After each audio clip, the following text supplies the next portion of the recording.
Hi everyone, I'm back with another video. How are you? How's it going?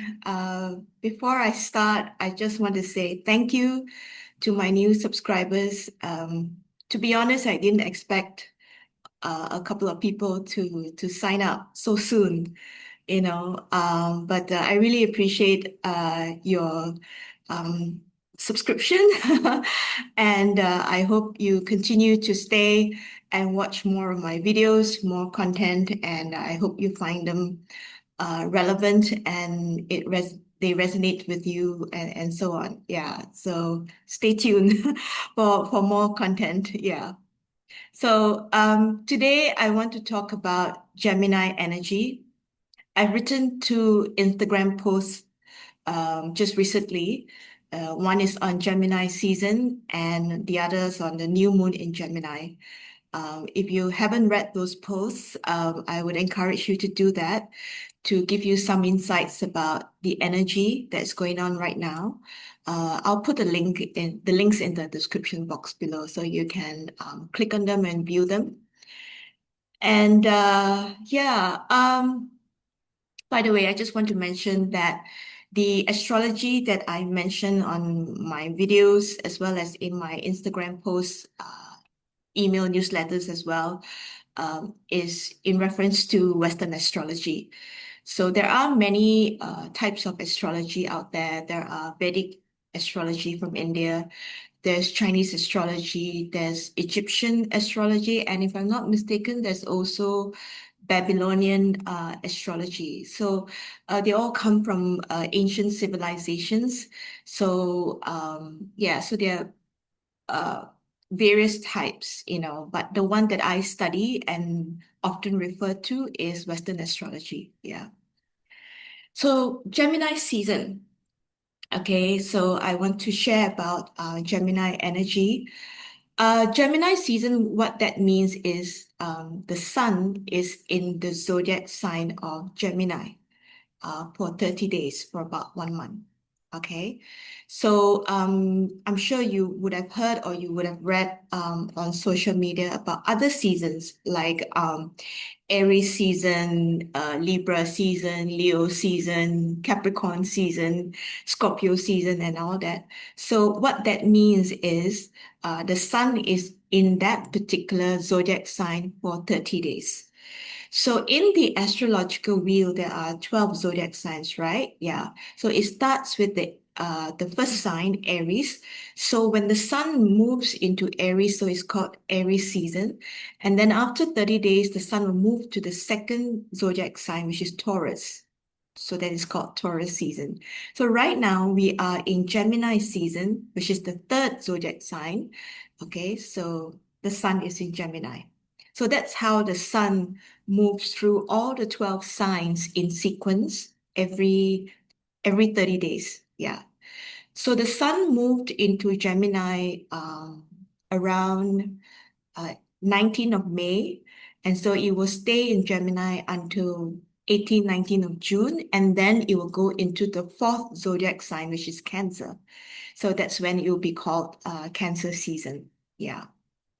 Now, but the moon, on the other hand, the moon moves into all the zodiac signs and changes every 2 days or every 3 days.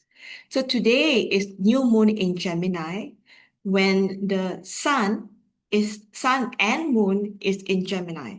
Sun is in Gemini because we are in Gemini season. And today the moon has shifted from Taurus into Gemini, so, and it will stay in Gemini for about 2 days or so, and then it will move into Cancer, but the sun will still remain in Gemini. So, whenever we have new moon, it means both the sun and the moon are in the same zodiac sign. Then, 2 weeks later, we will have full moon. The sun will still remain in the zodiac sign of whichever season it is in, but the moon would have already moved to a different sign. So I hope that's clear to you. So like today is new moon, all right, new moon in Gemini. In 2 weeks' time, we will have full moon in Sagittarius. Why Sagittarius? That's because from today onwards, the moon will then go through all the other zodiac signs. So from Gemini, it will go to Cancer, Leo, uh, Virgo, Libra, and then Sagittarius. So in 2 weeks' time, when the full moon happens, the moon will be in Sagittarius, the sun will still be in Gemini. And both Gemini and Sagittarius, they are 180 degrees opposite of each other in the astrological wheel. So very simple. New moon, the sun and moon together conjunct in one zodiac sign. Full moon, the sun and the moon is separated opposite each other. Okay, maybe one day I'll do a class on that and I'll show you the actual chart. Yeah. Now, regardless of our sun sign, all of us have Gemini in our birth charts. So you could be born in December, June, July, January, February, okay, and then you say that, oh, I'm Capricorn, or I'm Aries, or I'm Libra, Leo, okay, so that's your sun sign, but you still have Gemini in your birth chart. In fact, all of us have the 12 zodiac signs and the 10 planets in our birth charts. So this means we do experience the energies, the archetypes, the characteristics, both light and shadow, of all 12 zodiacs and 10 planets in various areas of our life in varying degrees. Yeah. Okay. So coming back about Gemini, Gemini is all about the mind. Okay. Why? That's because its ruling planet is Mercury, when Mercury governs the mind. Now, the symbol of Gemini is the twins. So let me just show you, just give me a sec. Let me pull out this picture. Oh, I had it just now. And I don't know what happened. I got to pull it out again. So, yeah, just gonna share.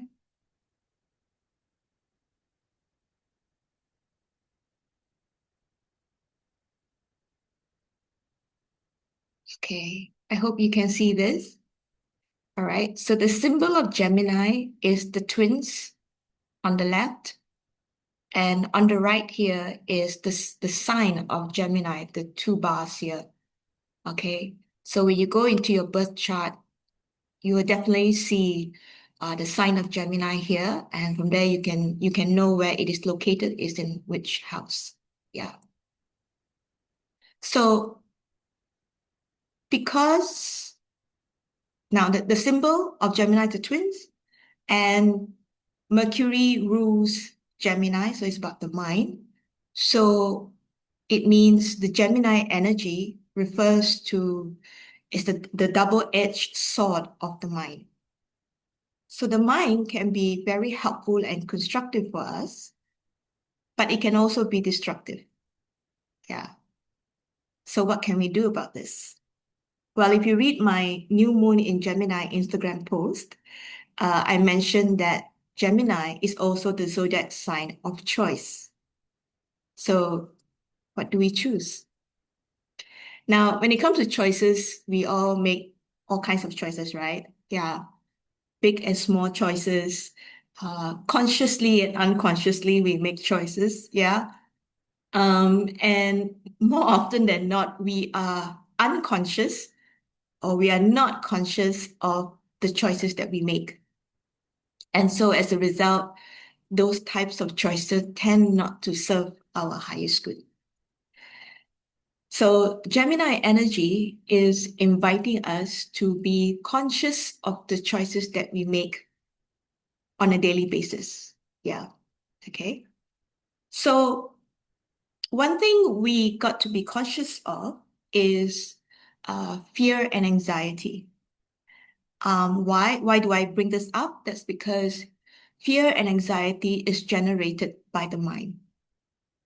Now, you've heard of mind, body, soul, and higher self, right? Yeah. So these are realms of consciousness or another word for consciousness is awareness. Yeah.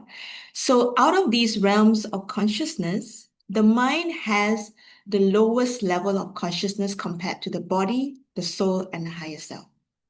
Now, this doesn't mean that the mind is not intelligent, yeah? No, it is intelligent, all right, but only within the parameters that are set by us. Anything beyond those parameters, the mind is not able to cope well, you know, right? The mind sees, especially when it comes to change, because when change comes into our life, it's usually different, new, or unfamiliar.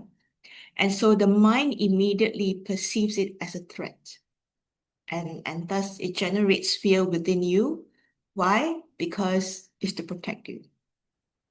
The mind protects us so that we will not be reckless, or we will not be destructive to others, or will not be destructive to ourselves. Yeah. So that's the positive. But what if, what if that change is actually good for us? Okay. All right. So, as they say, change is constant. So no matter what we do or no matter where we are, even if we choose to remain, status quo where we are and not change at all, but change still happens regardless. The thing is, what we don't realize is that the purpose of change is to evolve. So that it's for us to evolve. Okay, it's for us to align ourselves with our highest good so that we can live our soul purpose. Now, for that to happen in our reality, we are invited to move beyond our comfort zone, to go beyond the parameters that we have set for ourselves. Now, what are these parameters? So these parameters, you can call them structures or foundations in your life, but basically they consist of your belief system, okay, your the ways you do things, the ways you relate to others, or the way you think, the way you emote, the way you make choices, decisions, your attitudes, your behaviors, the way you take actions, and so on. All right. So now, what we are not conscious of that sometimes some of these parameters don't serve us well. Okay. Or they might have served us well in the past, but they might not be strong and stable enough to hold these new changes that are coming in. Okay. To serve your new chapter. They might not be strong and stable enough to hold the new manifestations that you have been desiring and pray for. Yeah. And that's the thing, right? We are always manifesting, no matter what happens, all right? Every day, every hour, we are manifesting. Okay. And it's just sweating at the moment. We are always like, oh, I want to manifest this, I want to manifest that, and all that. And we also kind of like have an expectation of how our manifestations are going to unfold before us. But, as usual, the divine knows better. Okay, so the divine knows that I'm going to give you what you desire, what you are manifesting for, but how it's going to come into your life may be different from your expectations. So these changes, when they come into your life, they always come with a purpose. All right, as I mentioned, it's because these changes come because they want to evolve us so that we can welcome in and that manifestations that we have been desiring. And so just because it comes in a way that we don't expect, so we resist against those changes, you know. So it we have a choice now, okay? So do we choose to let fear overpower us? And do we choose to stay within, the existing parameters because it is just so much easier? Or do we choose to move beyond the parameters and just be curious and examine what this change is all about? This new, different, and unfamiliar thing has come into our life. Okay, so rather than perceiving it as a threat, but just sort of like, okay, let me just stop here for a while and assess and be curious and explore what this change is all about and how does it impact me, you know? So if we choose to stay in the comfort zone, we are choosing to work with the lower mind, that aspect of ourselves that generates the fear and anxiety. The lower mind works with the ego. It fears change, it resists change, it wants to stay in the comfort zone, it wants to stay stuck, whether it is aware or not. The lower mind also judges the change, it judges the experience. Why? Because the lower mind has the lowest level of consciousness compared to the body, the soul, and the higher self. It does not know any better. It only knows within that confine of the parameters. It only knows what it knows. Anything beyond that, the mind, just cannot comprehend. And so it resists. Okay. And this will only bring more suffering. Okay. The greater the resistance, the more we resist, the greater the suffering is. And so we experience pain, emotional roller coaster and things like that. But if we choose to be curious and examine what this change is all about, be open about it, and just take one step at a time and see what this change has in store for you, we are choosing to work with the soul and the higher self. Now, the soul and the higher self does not judge change or the experience because it understands that this is part of the human experience. It understands that this is the part of the dualities of life, the law of duality, the law of contrast. It understands that this is part of our soul evolution. It does not judge because the soul and the higher self have higher level of consciousness than the mind, and so it sees change from an expanded and higher perspective than the mind. As I said earlier, the mind only sees within the confines of that parameters that it was so used to. But the soul and the higher self said, we understand, the change is meant for you. There is a purpose behind it. But somehow or other, the mind, we judge it and we say that, oh, there's a purpose behind it. That means there's punishment behind it. No. It is for you to um, learn and experience.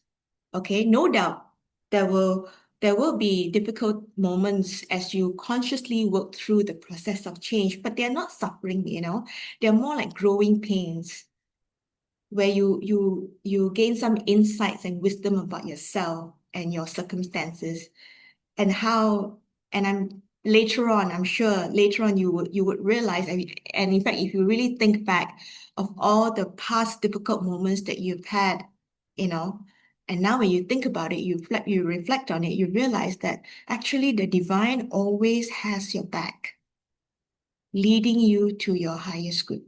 There was a purpose behind it. Okay, so the soul and the higher self are always aligned to your higher consciousness. And the essence, the energy of higher consciousness is love.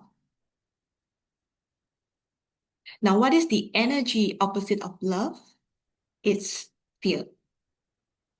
And fear comes from the mind, especially the lower mind, okay, and the ego.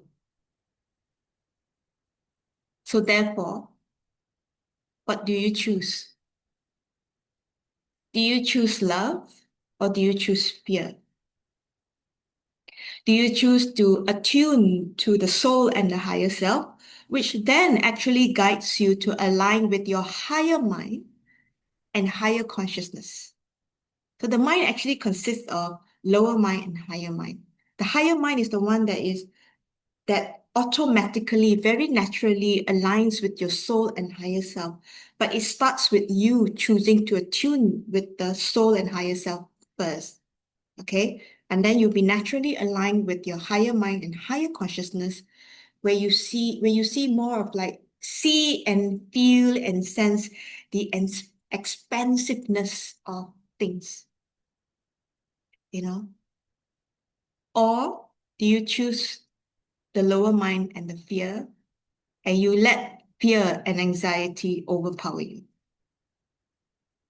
We cannot get rid of fear because it's part of human emotion, it's part of our human experience. And so long as we are souls incarnated in this human body, living on planet Earth, living a human life, we will always experience fear and anxiety. It's a question of what do we choose then?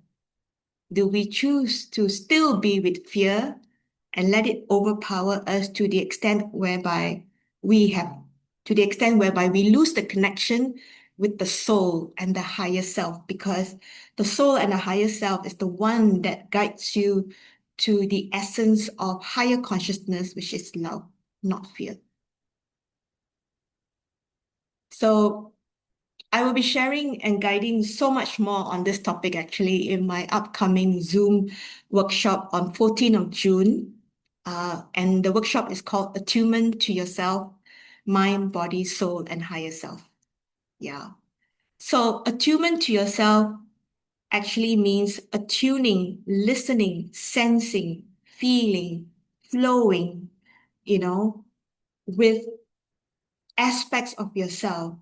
Now, mind, body, soul, and higher self, they are realms of consciousness, right? As I mentioned earlier, but they are parts of yourself. So attunement, excuse me, attunement to yourself is the key to trusting your intuition, overcoming your fears, and deepening the relationship with yourself and higher consciousness. So what I've just shared today in today's video is just a small snippet of my workshop, which just so happens to flow with the theme of Gemini season. Okay. And you know, a part of what I've just said, in the workshop, I will also be guiding you about body wisdom, you know, how the body can actually take over from the lower mind in transmuting the energy of fear and anxiety. This is something that a lot of people, we are not aware of, because we see all these realms of consciousness separately.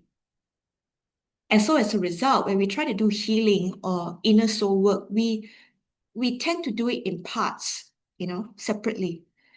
We work on the mind separately, the body separately, like we see the body as just, oh, physical exercise, food nourishment, getting enough sleep, taking supplements and diet, the right diet and things like that. No, actually, the body does so much more for you. So why not learn how to work with it, but not separately, but in alignment with the mind as well as with the soul. And in today's world, the way we live, we often neglect our relationship with the soul, which is actually ourselves. The body is also us because we are soul in a human body living here on this planet Earth. Okay. What makes us human is this physical body, which includes the breath. Okay. We are so conditioned in the mind. That's how we live here, the conditioning of the world. We're so focused on the mind that we have forgotten to come down to the body, to the soul, and the soul is always linked with the higher self. The higher self is an aspect of your soul guiding you in this lifetime. So we often work on these parts separately, but actually, the inner soul work means working and attuning to these parts of ourselves, not separately, but as one interconnected holistic system in flow. Yeah. So registration for the workshop is open, and the early bird price ends on this Sunday, 1st of June. I'm opening up this workshop to a small intimate group, so do hurry, secure your spots and take advantage of the early bird price. And I'll put a link, a registration link in the description box below. And in the meantime, if you have any questions, feel free to DM me on Instagram, WhatsApp me, or just email to me yeah. you know. Yeah, so so that's all I want to share with you in today's video. Food for thought, definitely, because we make a lot of choices, big and small choices, and consciously and unconsciously, and we don't, and especially we are so stuck in the mind, and because Gemini energy is very much in the mind, and so we can choose to work constructively with the mind rather than destructively. And working constructively with the mind actually also involves working with the body, the soul, and the higher self together. Yeah. So be conscious of the choices that you make. All right. Have a great Gemini season. And I hope to see you at the workshop. Okay. Take care. Bye for now.